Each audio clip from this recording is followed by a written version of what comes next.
I want to talk about it in context of a group, because I think what I would do in group is similar to what I would do in an individual appointment.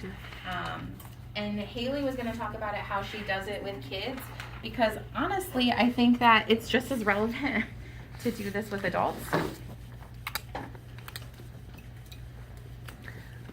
Will that do it? You have to be awfully wide. I can record her voice.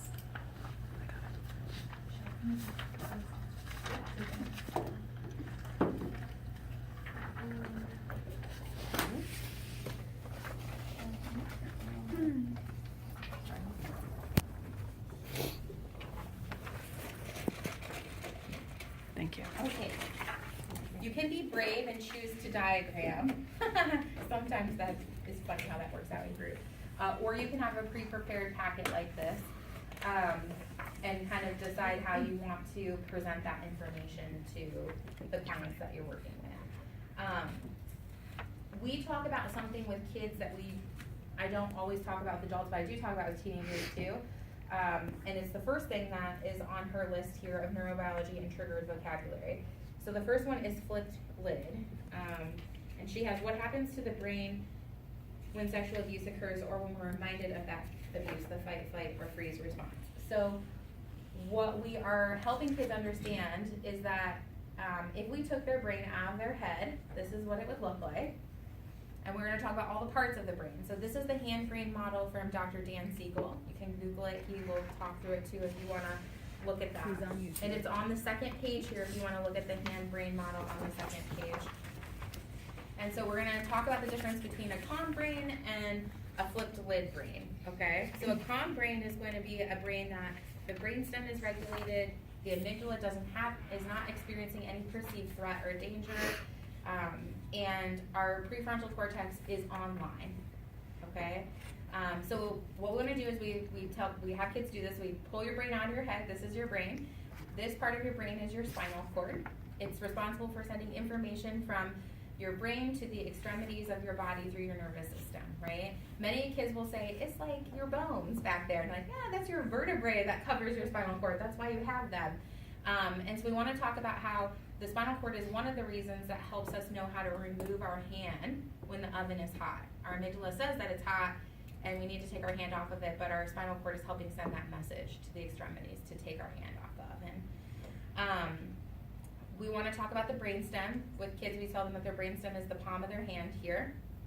And that's the part of their brain that helps keep them calm and regulated and is responsible for their sense of survival. I also tell kids it's kind of how you know, like when you eat your cheeseburger, you don't have to, hold on one sec. When you eat your cheeseburger, you don't have to go, stomach, digest my food now. Your stomach just does that. Your brainstem is responsible for doing it. Can I speak to you for a second? Yeah. And then we talk about how your thumb is your limbic system. And I always say my thumbnail is like my amygdala. It is the alarm of my brain. It's the part of my brain that will ring and set off a bunch of signals in my brain when I feel like something is scary or threatening to me. And so when we talk about a flipped lid brain, the amygdala is ringing, and when it does that, it shuts down my prefrontal cortex because it sends a bunch of hormones here.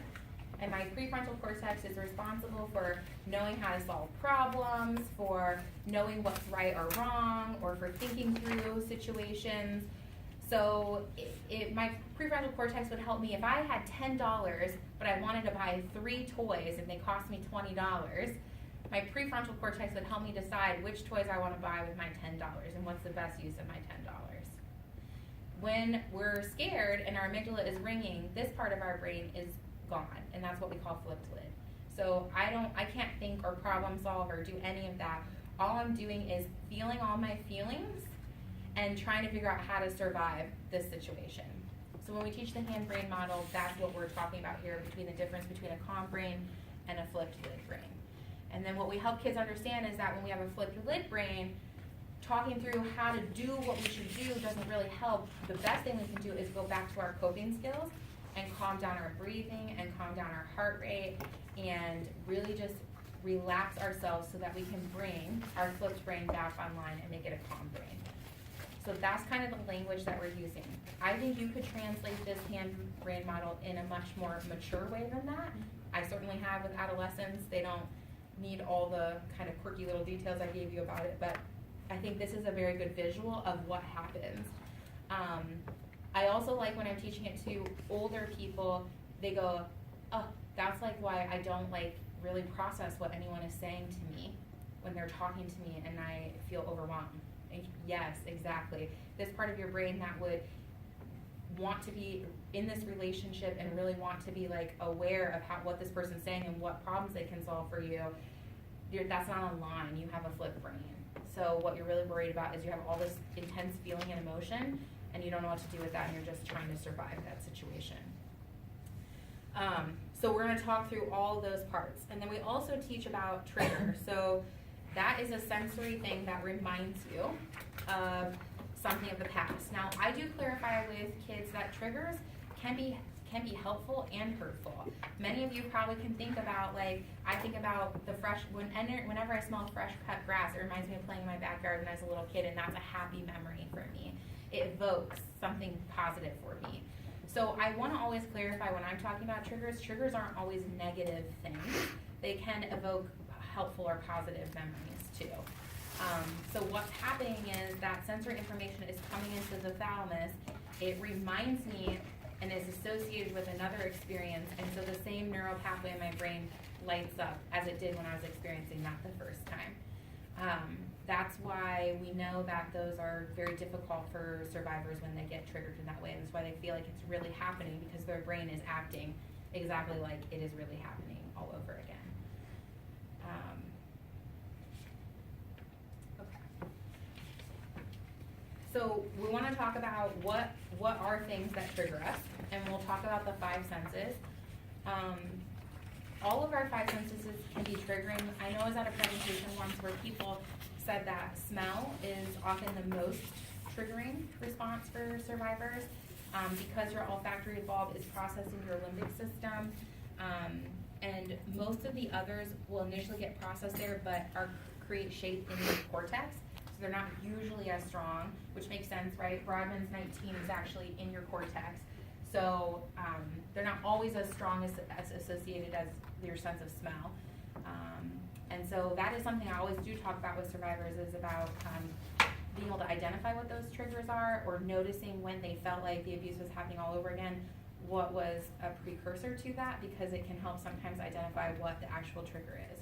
Sometimes we can control triggers, but sometimes we can't, and that's another conversation that I have too. So we can certainly minimize sometimes our interaction to them, but if my trigger is the fact that my offender wore a yellow baseball cap and I'm out in public and there's a yellow baseball cap, that visual trigger, I have no control over a random person doing that, right? Some I can ask family to minimize and things like that, but I won't always be able to do that. The other thing about triggers that can become challenging for survivors of sexual abuse is about touch. We understand that the body remembers what happens. Sometimes there's not a verbal association because of what's happening in the brain. So sometimes when they're touched in a certain way or positioned in a certain way, that will cause that whole response to happen without them really recognizing that that's even a trauma response. Also very true for survivors who have pre-verbal trauma. So if they were not talking at the age when the trauma happened, that they will have more body remembrances than they will be able to vocalize that that's a connection to an actual trigger. So just some awareness about those things. It's also important when we talk about coping that you try to think about diversifying the coping strategies that you're using, because one of the things we want to do when we're talking about coping is we want to interrupt the sensory conversation in the brain. So if I have been triggered by the smell of cologne sitting in my cafeteria at school and someone walked by me and it smells like that smell, I'm going to become activated. And so one of the things, I'm sorry, he's going to do it again. He always pukes twice. I'm sorry, do you want to pause? Yeah, sure.